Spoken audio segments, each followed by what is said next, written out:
Hello పిల్లలు, ఎలా ఉన్నారు? మనం ఈరోజు ఎలిఫెంట్ అనే పదాన్ని నేర్చుకుందాం. అంటే ఏనుగు అని అర్థం. మరి ఏనుగు కథ స్టార్ట్ చేద్దామా?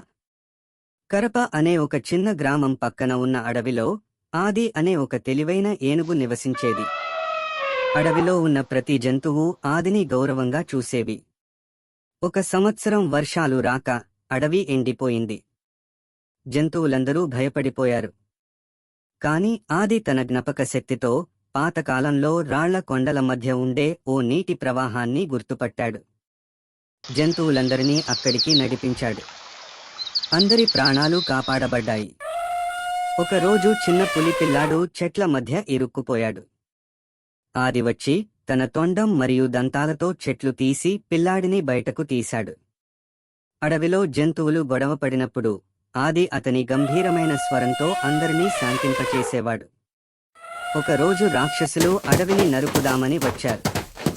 కాని ఆది అడవి అంచున నిలబడి తన తొండం పైకి ఎత్తి వారిని హెచ్చరించాడు. గ్రామస్తులకి ఆదిని చూసి ధైర్యం వచ్చి ఆదితో కలిసి రాక్షసుల మీద పోరాడారు. ఆది కథ తరతరాలుగా జంతువుల మధ్య చెప్పబడుతూనే ఉంది.